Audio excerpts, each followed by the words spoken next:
Hey everybody, it's Kari Knutson from Denver, Colorado with my good friend Kanesha. Hey, we are part of the, sorry, I'm going to sneeze real quick, which is embarrassing when you start a video pod. I'm super sorry. That was my exciting sneeze. We are part of the Creative Educator Collaborative, and we are here to talk today about risk. Collective. What did I just say? Collaborative. Same, but not. No, not wrong. We have to get your name right. Collective.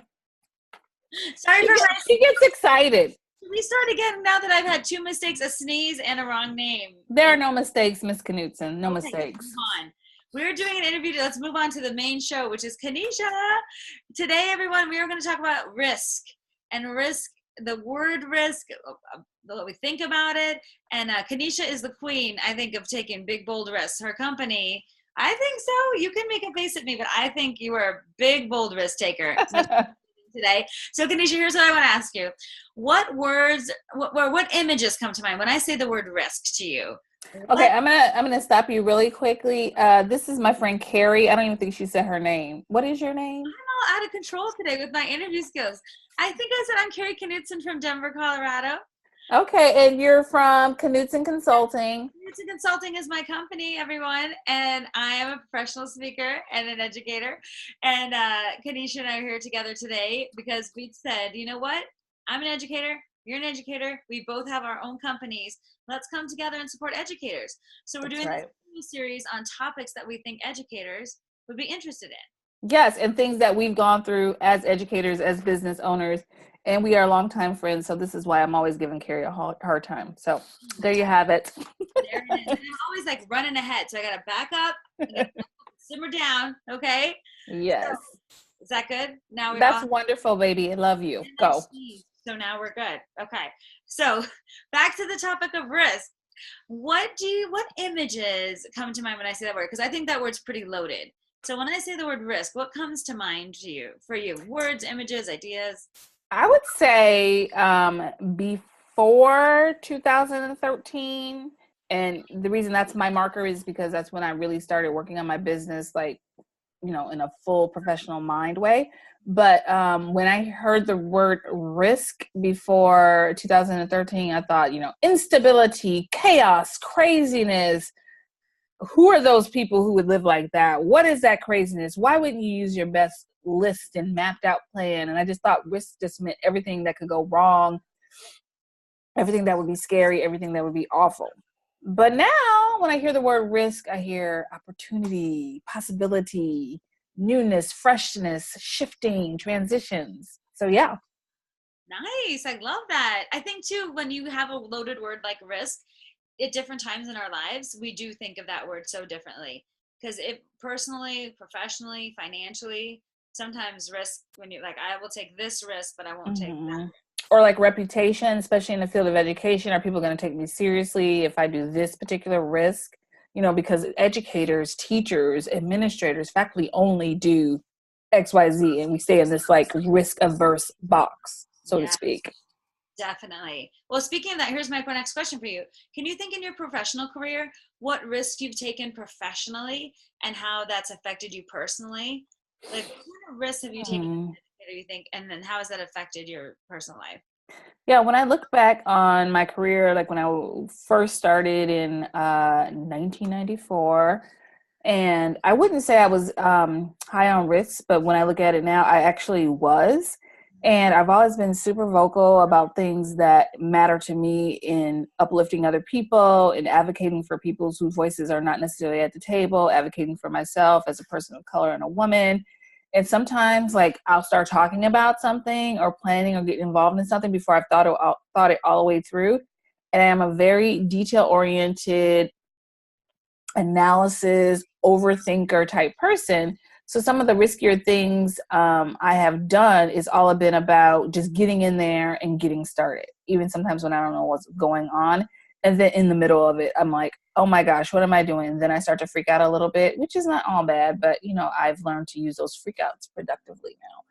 And I think the biggest risk I've taken thus far is really having a variety of different positions within the educational field before I decided to become an edupreneur, as people call it, or before I decided to start my own educational consulting, workshop presenting business and writing my own books. Like, that was a huge risk because I had a great job, I had great benefits, I had a good reputation, I had a big title, all the things that we kind of, associate with success and being a grown up and doing your best. And I just kind of left all that and just said, hey, I'm gonna take a risk and do my own thing.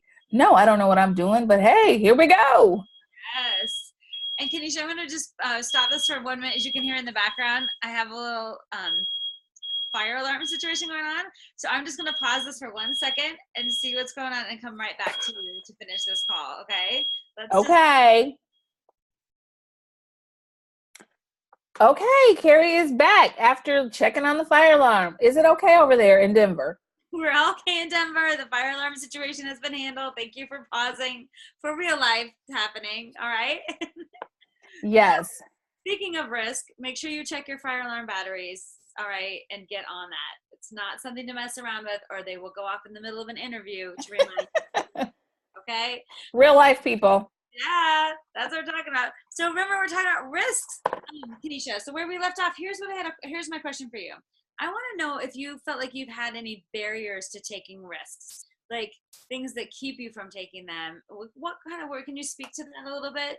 And how do you manage that? Yeah, I want to talk about mental barriers, but first I'll talk about, just some of the real life things in my life as an adult, as a married partner, as a parent and stuff like that. Like, the barriers were like, I have this family now. I need to have benefits. I need to have a salary. I need to be like not messing things up. I don't need to get off my right track, because I had like such a planned out thing for my life, planned out, by this age, I'll do this, by this age, I'll do that. So I really didn't want to get off that, which when I go back and look at that list is so limiting, but we grow.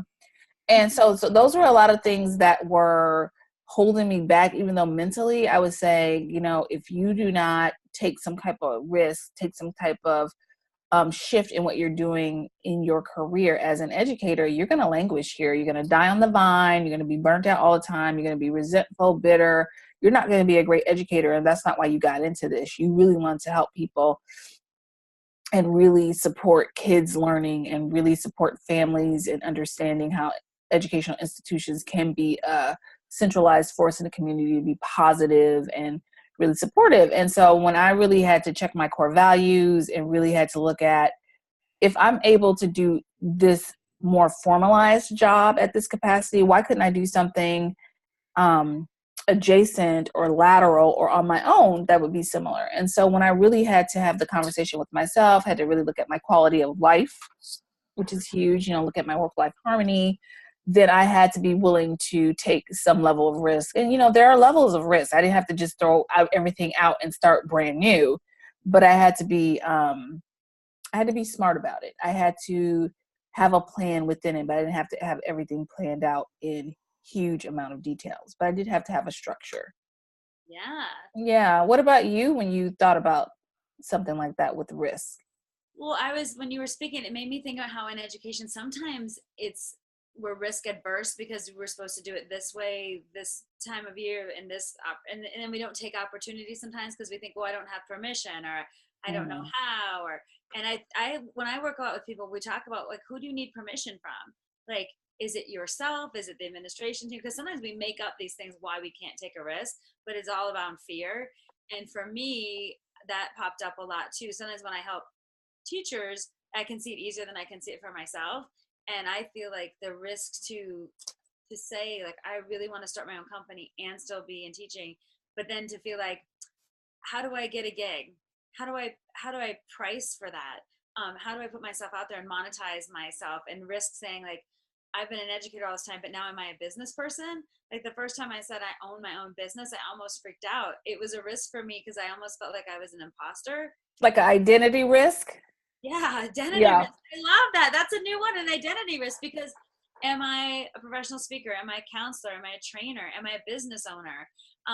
And I've always say I'm a counselor, and I think these other hats, it's a risk of identity to do that. And so I think that's been the hardest for me. I don't if something is an opportunity, I kind of go for it, but in the school setting, but it was outside the school setting that was a risk for me. How do I drop a contract? How do I negotiate a rate?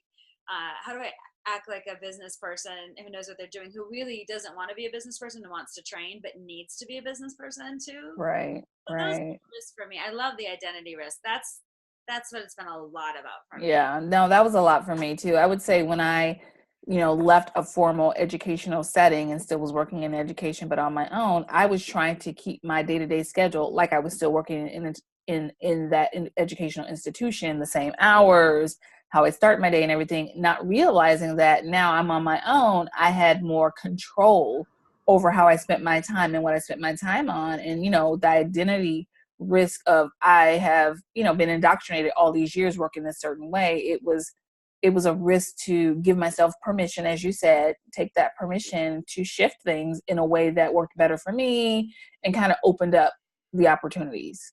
Yeah. And I love when you use the word shift, because I think that's what our program is about too. And the idea of it didn't all happen overnight, like taking these risks. It kind of opportunities came, and then the opportunity to take the risk evolved. So I feel like too, when you think about risk and your kind of tolerance for risk, and you're at the same time your opportunity to grow, sometimes you'd be like, I have to grow and take this risk in order to grow. But it's, to me, sometimes we evolve into that. Oh, I want to try that program. Oh, what if I did this? And we're kind of thinking about it before the opportunity even arrives. Yeah. That way you've been thinking about something, then it kind of scares you, but you're excited about it, and then the opportunity comes and you have to take the step. Oh yeah. Yeah, I think about when I decided to take my identity risk and shift and all of that, I had, I'm super educated, and not just like in a formal setting, but I really educate myself and I spend a lot of time learning. But I already had my degrees intact. I already, had the educational reputation, educational clout, on paper, and people knew me, and I had that. But then I wanted to shift into this other role and add, coaching and presenting. And then I thought, is that going to sound too hokey? Is that going to sound too out there? And then I went through a coaching certification, which brought together a lot of different types of people. And it was very different than the formal education that most educators receive, in teacher licensure, when you get your master's in education or administration and all of that. And so it was like a nice shift to have a little bit more openness, but then I still was grappling with my identity.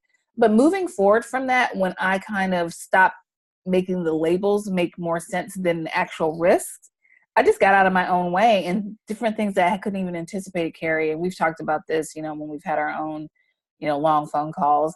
But, thinking about how I live my life as a parent, as a mother, and how I've really worked with my own children to help them use creativity to cope with stress, to express themselves, to keep us close as a family.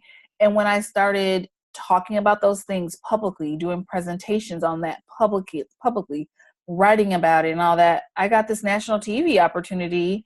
And it was a risk to put my family out there like that. But then that risk led to this bigger opportunity that I couldn't even have guess that would ever happen. I never thought I would be on a national television show presenting something about creativity.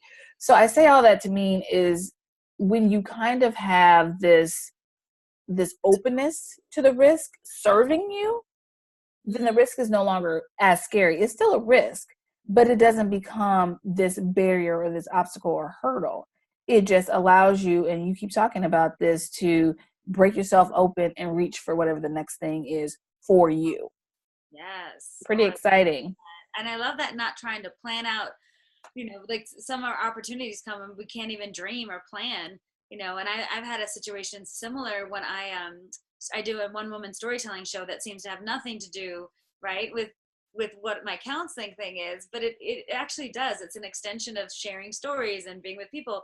But to me, it wasn't scary to go on stage and do a presentation about emotional intelligence, because it was somehow validated and a scientific topic, or a topic that other people could do. But then when I said I want to go on stage and tell stories, I was scared out of my mind. And I had a friend of mine named Laura who was like, are you kidding me? You're scared? She's like, you talk for a living. You're on stages talking for a living. I'm like, I know, but not about myself. And I thought it was a risk to be honest and tell the stories, and to say this. It was funny that I didn't see the parallel between being on stage talking about something like EQ emotional intelligence versus sitting on the stage and talking about my stories, and taking the risk for me seemed huge to do that. But now that I did it and it was successful, to me, that opportunity came because I took the risk and I got out, like you said, get out of your own mind. Like there's some skill sets we have. Your creativity is, whether you're on the live national TV show or with your family, that's a skill set you have. But the risk was how big you were going to get with it. Ooh. Okay. Yeah, that is the risk. Yeah, and I think when when you and I are putting together this program and we're thinking about educators and we're thinking about the roles we've played in our, 20 plus year career and the risk, I mean, I hope that when we're talking about, the safe space, the harmony, the intuition, the focus and all those different things, that people will be able to see themselves from a different lens of what the risk can do and how the risk can take you to unknown places that are good. Not this unknown darkness, not this unknown failure or lack of success, but like this next level in your career as an education, this next level of fulfillment and this next level of excitement. Oh my gosh. And that's a perfect tie-in to why we started this organization and what we want to do with our programming and how we want to bring teachers together. Because how do you find that safe space for educators to talk about this stuff and to take risks, the courage to take the risks they want to take, and the community to do it in? And that's exactly what our group is about. And I hope you stay tuned for more information from both of us about what we're doing, and our upcoming workshop, and these video series that we're putting together for educators. We're so excited to welcome you into our community. And if you like the idea of talking about the topics that you see, just stay tuned, because it's just going to get better. Yeah, and don't hesitate to reach out to us if you have questions about how we put our businesses together and, just different things we've gone through. We're happy to share that. I mean, pretty open curtains, or behind the curtain, open curtains, is that a thing? Behind the curtain, open dialogue, and just real life things that can help you shift within your educational career, and that can help you do whatever what next is. Yes. Thank you for joining me, Kanesha, and sharing about your risk.